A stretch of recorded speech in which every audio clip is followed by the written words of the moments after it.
Atlanta, summer of 1998.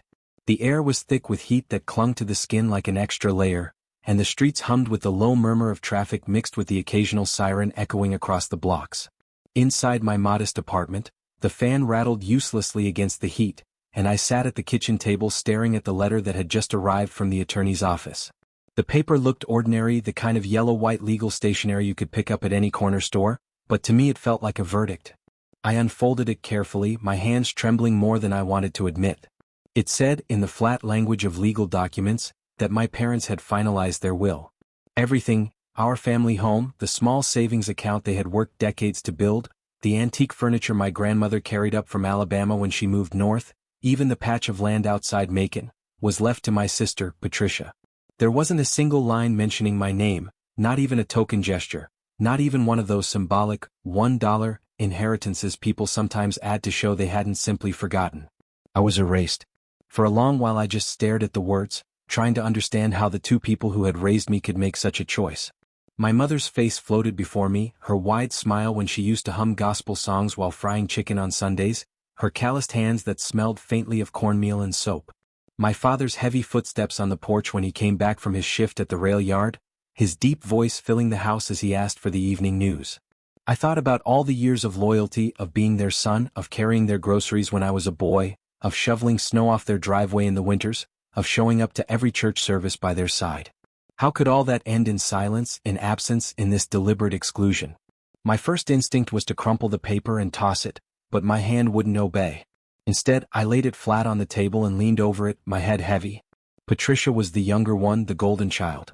She had always been the one they bragged about in church, the one who went to college up in North Carolina, who came home for Christmas with polished manners and expensive dresses.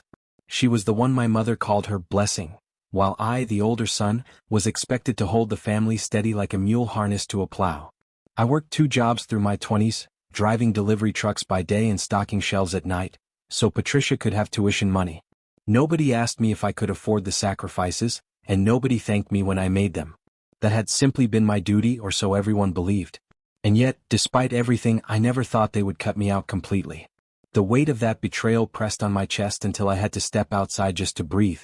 The sun glared down mercilessly as I walked through the neighborhood, past the kids playing with cracked basketballs and the older men sitting on stoops fanning themselves with newspapers. My mind kept circling back to the same question. What had I done to deserve this? Was it because I had chosen a simpler life, because I hadn't married someone with a big job and a perfect smile, because I lived paycheck to paycheck instead of climbing some ladder that was never built for men like me in the first place? I remembered the countless times people in the neighborhood looked at me and saw just another black man without potential. Teachers who suggested trade school instead of college, employers who never promoted me beyond the most basic roles, strangers who crossed the street when they saw me walking home late at night in my work uniform. I had endured all of that, believing my family at least would always stand on my side. But now I realized even they had written me off. To them, Patricia's success was worth more than my loyalty. That evening I sat in the dark with only the faint hum of the fan and the glow of the street light coming through the blinds. I thought of calling my parents, demanding an explanation, but I knew how that conversation would go. My mother would say it wasn't personal, that Patricia needed it more, that I was strong enough to manage on my own. My father would grunt a few words about responsibility, about how the world owed me nothing. They would both expect me to accept their decision quietly like I always had. But inside me something shifted. For the first time in my life, I realized I didn't want to carry their expectations anymore. I poured myself a glass of water, my throat dry from the heat, and made a silent vow that I wouldn't let this define me. They had stripped me of inheritance, but not of dignity. They could choose Patricia, but they couldn't erase the years I had given them, the sacrifices I had made. And deep down, I felt a strange certainty that life had a way of circling back, of exposing truths that people thought they had buried. When I finally went to bed that night, I placed the attorney's letter inside the drawer of my nightstand. I didn't tear it up or throw it away. I wanted to keep it as a reminder, not of their betrayal but of my resolve. I knew the story wasn't over even if they believed it was. And something in my bones whispered that sooner or later, my parents would come to understand just how much they had misjudged me. The following weeks passed like a blur, the kind of days where the hours slip by without meaning and yet the nights stretch out long and heavy. I went to work as usual, driving the delivery truck through the congested streets of Atlanta, nodding at familiar faces at the warehouse, exchanging small jokes with the guys on the loading dock, But all the while there was a gnawing emptiness in my chest. The letter stayed in my nightstand drawer, but it was like a ghost following me everywhere. I kept hearing my mother's voice in my head, the way she would emphasize Patricia's accomplishments as though the rest of us had simply been stepping stones on her path. It was hard not to replay all those years when I had been the one carrying the load so she could shine. Sometimes I caught myself staring at houses as I drove past them, big brick homes with manicured lawns, thinking about how one of those could have been ours, mine and my parents', if they had chosen differently. Instead, I was left with nothing but bills and the knowledge that the family home I grew up in would no longer have a place for me. On Sundays I skipped church. I didn't want to sit in the pews and hear the preacher talk about forgiveness and grace when I couldn't even look my parents in the eye. I knew the congregation would whisper if I stayed away too long, but I didn't care. Pride and pain are stubborn things, and mine sat in my stomach like lead. Patricia, of course, didn't reach out. She lived in Charlotte now with her husband, some corporate man who spoke with a clipped accent and wore shirts that always looked freshly pressed. She had what she wanted, the prestige, the comfort, and now our parents' legacy too. I imagined her sitting smugly in her living room, perhaps not even realizing the depth of what had been taken from me. The thought fueled a bitterness I didn't know I had in me. It wasn't envy exactly, because I had never desired her kind of life, but it was the injustice, the sheer audacity of being written out as if my years of sweat had been invisible. Every evening after work, I would sit on the balcony of my apartment with a cold drink, listening to the hum of cicadas in the thick summer air. Neighbors would pass by, nodding politely, sometimes stopping to chat about nothing important. The Braves game, the price of gas, the heat wave. I engaged just enough to avoid suspicion, but my mind was always elsewhere. I thought about my father's tired hands gripping the steering wheel of his old car, about the way he used to say that hard work was the only inheritance worth having. I wondered if he really believed that or if it was just something he told me so I would never expect more. In August, I finally gathered the courage to visit my parents' house. I hadn't seen them since the letter arrived, and though I dreaded the confrontation, I knew I couldn't stay away forever. The house looked the same from the outside, white paint peeling at the edges, the garden unkempt in the heat. My mother's roses had wilted, which struck me more than it should have. She had always prided herself on keeping them alive, even in the worst summers. The door creaked when I stepped inside, and the smell of fried onions lingered in the air. My mother appeared in the hallway, her face lighting up with that same smile I had known since childhood, but I noticed the way it faltered when she saw my expression. My father stayed in his recliner in the living room, pretending to watch the news, though I knew he was aware of every word. I didn't ask them why. I didn't demand answers. Instead, I sat down at the kitchen table, the same table where I had done homework as a boy, where I had eaten countless meals cooked by my mother's hands. We talked about ordinary things, the weather, the neighborhood, a cousin's upcoming wedding. All the while, the silence of the real subject hung heavy in the air. My mother avoided eye contact when she poured me sweet tea, and my father cleared his throat whenever the conversation veered too close to anything serious. It was as if the letter had never existed, as if we were all complicit in a charade. When I left that evening, I felt no lighter. If anything, the weight grew heavier. They had chosen their path, and I realized I might never hear an apology or explanation. Some wounds fester in the silence, and ours was one of them. On the drive home, I gripped the steering wheel so tightly my knuckles ached. I knew deep down that this wasn't the end of it. Life has a cruel way of circling back, of testing the very bonds that seem strongest. And though I had been cast aside, I couldn't shake the feeling that the day would come when they would turn to me again, when the balance of need and dependence would shift. I tried to prepare myself for that possibility, though I didn't know how. I buried myself in work, accepted extra shifts, spent less time dwelling on what I had lost. But in the quiet hours before sleep, I would lie awake staring at the ceiling, imagining scenarios where my parents showed up at my door, where Patricia's perfect life cracked and she came begging for help. I didn't know whether I would be able to turn them away or whether blood ties would drag me back into their world despite everything. It was a question that haunted me, and I carried it like a stone in my pocket, waiting for the moment when reality would force an answer. The call came late on a Friday evening when I was finishing up paperwork at the depot. The dispatcher handed me the phone with a cautious look, as though she already knew it was trouble. My sister's voice carried through the line, sharp and hurried, not softened by even the slightest trace of courtesy. She told me our mother had collapsed at church during choir practice and had been rushed to the hospital. The words tumbled out of her mouth with more frustration than fear, as though the inconvenience of it all was heavier than the danger. I asked her what the doctors said, but she brushed the question aside, insisting that I should just get there. Then, almost as an afterthought, she mentioned the insurance wouldn't cover everything and the hospital was already pressing for a deposit. That was when her tone shifted, growing pointed and commanding, as if she assumed I would fall into place just like I always had.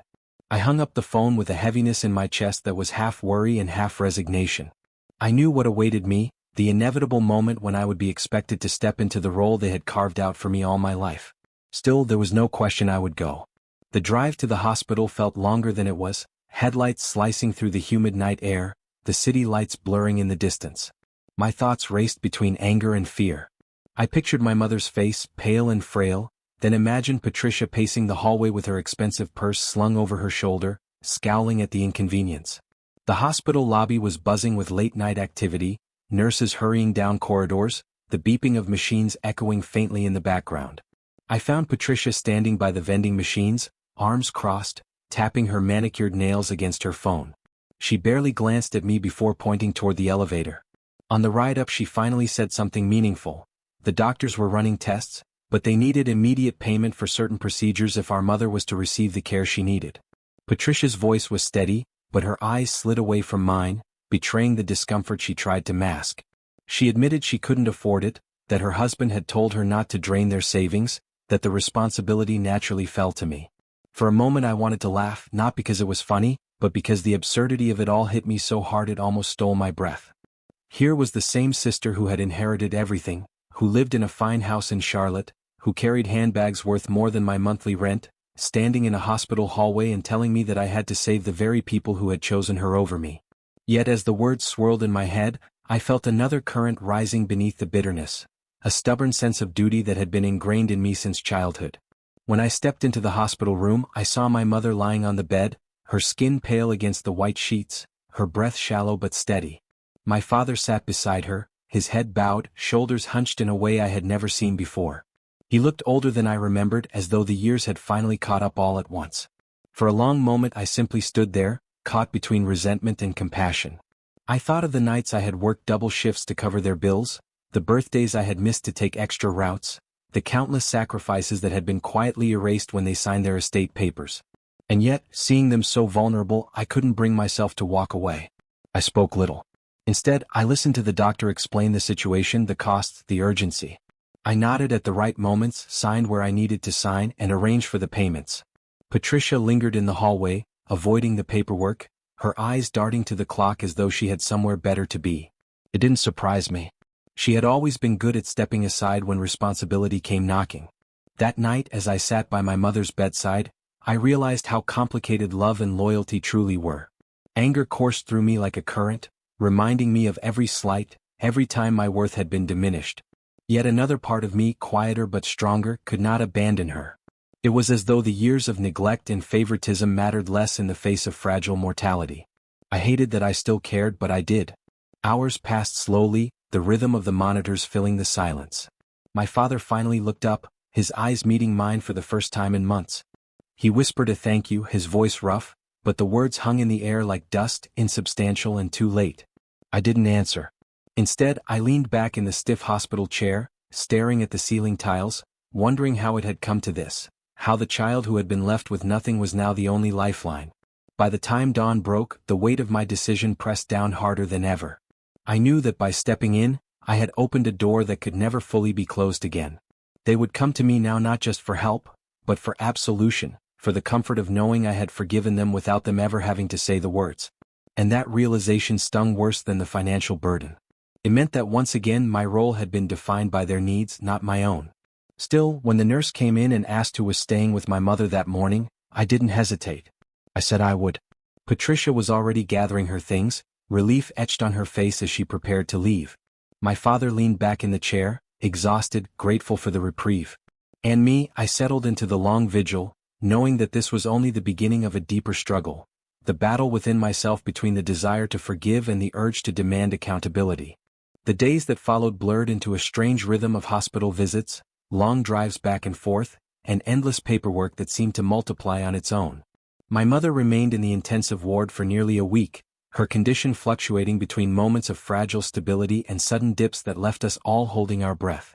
Each time the monitors beeped faster, each time a nurse rushed in, I felt the pull of history tightening around me, as though all the years of neglect and favoritism were being erased by this single demand for help. My sister appeared only occasionally, drifting into the hospital with perfume that clashed with the sterile air, standing by the bed for 10 minutes at most before excusing herself with some vague reason.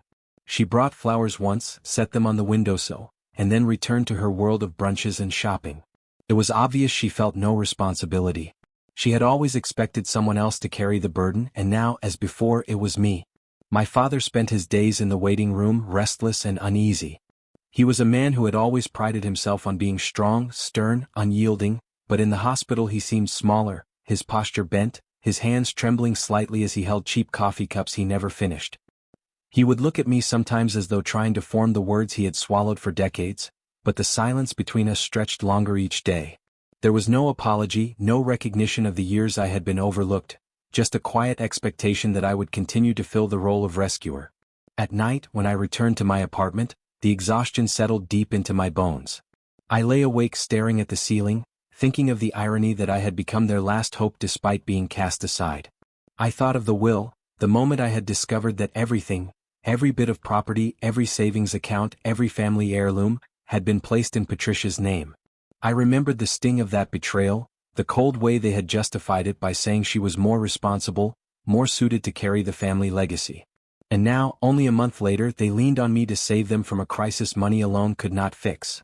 The bills arrived quickly, each one thicker than the last, marked with numbers that would drain nearly all the savings I had carefully put aside. It was not just about finances, it was about principle. Every check I wrote felt like a piece of my dignity slipping away.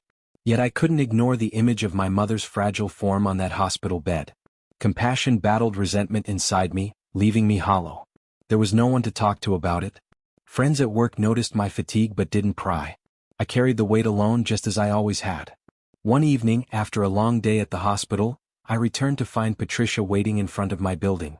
She leaned against her car, arms folded, impatience written across her face.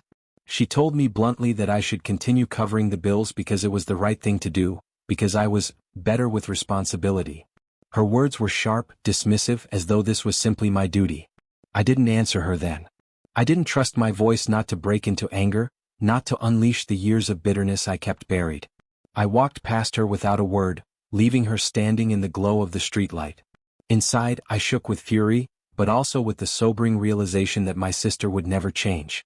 She would always take, always assume, always stand by while I sacrificed. By the end of the week, the doctors confirmed that my mother's condition was improving but that she would require long-term care and therapy. They spoke of rehabilitation, follow-up visits, and costly medication. I sat through the consultation with a straight face, but inside I felt the storm building. It was no longer just about money or effort. It was about the truth that had never been spoken aloud, the truth that I was the one who carried this family while being treated as an outsider. That night, as I sat by my mother's bed, I realized I could no longer continue without demanding acknowledgement. The thought terrified me. Confrontation had never been our way. In our family, things were buried, ignored, glossed over with polite silence. But I couldn't let this cycle repeat. If I was going to keep giving, they had to finally see me, recognize me, admit what they had done. Without that, every sacrifice would feel like another nail in the coffin of my own worth. I leaned closer to my mother, studying the lines etched across her face, the fragility in her hands. I wondered if she had any idea how much her choices had scarred me. I wondered if she could even comprehend the years I had spent proving my value only to be dismissed when it truly mattered. In that quiet room, with the monitors humming and the shadows stretching across the walls, I made a vow to myself. I would save her because compassion demanded it, but I would not allow this debt to vanish into silence. She would have to face me, to admit the truth, to say out loud the words I had waited my whole life to hear. The next morning, I told the nurse I would be back later, then walked into the hallway where my father sat hunched in the waiting chair. His eyes flickered toward me, heavy with unspoken gratitude, but I didn't let him speak. I simply said that things were going to change, that I wasn't going to keep giving without acknowledgement. My voice was calm, steady, but beneath it burned a fire that had taken years to ignite. He didn't answer, but the silence was enough. It was the first step toward the reckoning that was coming. As I left the hospital, the autumn air felt sharper, cooler, as though the season itself knew a turning point had arrived. For the first time in decades, I wasn't just reacting. I was setting the terms. The weight of years still pressed on me, but in its place was also a strange clarity. If my parents wanted my help, if they wanted my compassion, then they would have to look me in the eye and finally admit the truth. Without that, everything would collapse under the weight of silence. The confrontation did not come in a dramatic explosion but in a quiet moment when the weight of silence could no longer hold. My mother had been transferred from intensive care to a recovery room, a space softened by sunlight streaming through half-drawn blinds and the smell of disinfectant still lingering in the air. She was stronger now, able to sit upright with pillows behind her back, her voice steadier though still fragile. My father sat nearby, pretending to read a newspaper he could barely concentrate on, while Patricia scrolled on her phone as if waiting for her time to be excused. I had spent days carrying the burden without a word, but I could not go further. The resentment and exhaustion pressed against my chest until finally, it spilled into the open. I spoke calmly, my voice low, almost measured, but the tremor underneath betrayed the years of pain that had been silenced. I told them I had done everything they asked without complaint, that I had sacrificed my savings and my strength to keep my mother alive, but that the time for pretending was over. I reminded them of the will, of the way they had written me out of the family legacy as though I had never been enough. My father shifted uncomfortably, lowering his paper, while Patricia rolled her eyes with the same arrogance she had worn since childhood. But my mother's gaze fixed on me, and I could see the flicker of shame in her eyes, a recognition that could no longer be avoided. The room grew heavy with tension. My father tried to murmur something about family unity, about how money should not divide us, but his words felt hollow, worn from years of being used to excuse injustice. I cut him off, not with anger but with resolve. I said that forgiveness could not grow in soil poisoned by silence.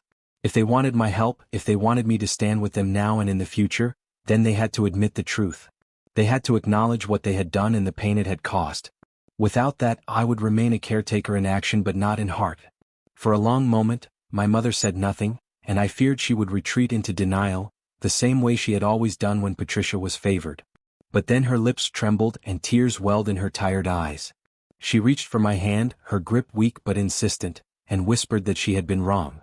She confessed that she had let favoritism cloud her judgment, that she had convinced herself Patricia needed more support when in truth, it was I who had carried the family through every unseen crisis. Her words cracked as they came out, each one peeling away a layer of denial that had been built over decades. She said she had been unfair, that she had failed me, that she saw now the weight I had borne alone.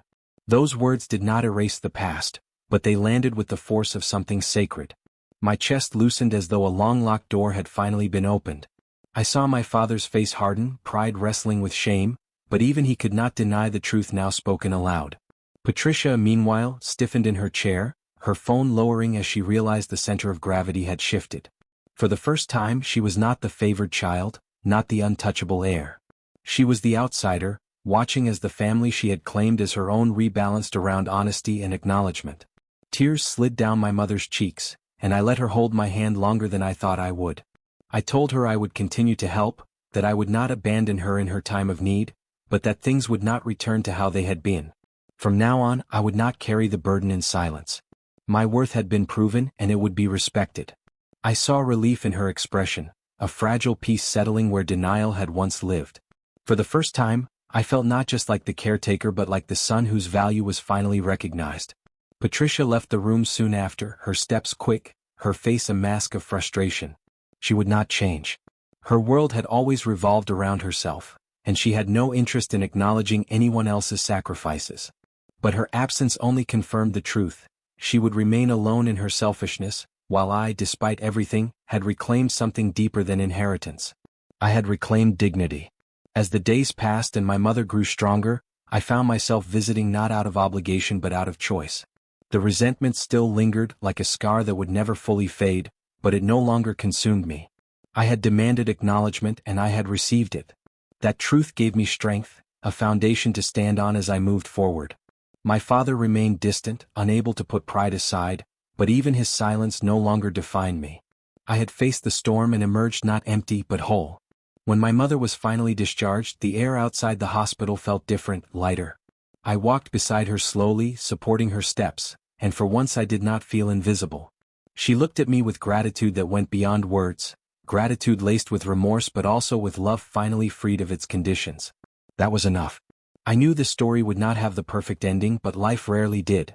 What mattered was that I had chosen compassion without losing myself, that I had demanded truth and received it, that I had saved her not only with money and effort but with honesty.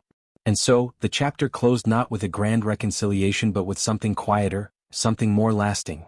The knowledge that I had broken the silence, forced the truth into the light, and reclaimed my place.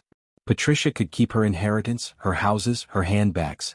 I had something she would never touch: the peace that comes from being seen, the dignity of a man who refused to disappear, and the strength of a son who, even when left with nothing, gave everything and still found himself whole. Dear viewers, thank you for being with us. Subscribe to the channel, like us, and be sure to write in the comments what you think of this story. Don't forget to click on the bell, so you don't miss new interesting stories. See you soon.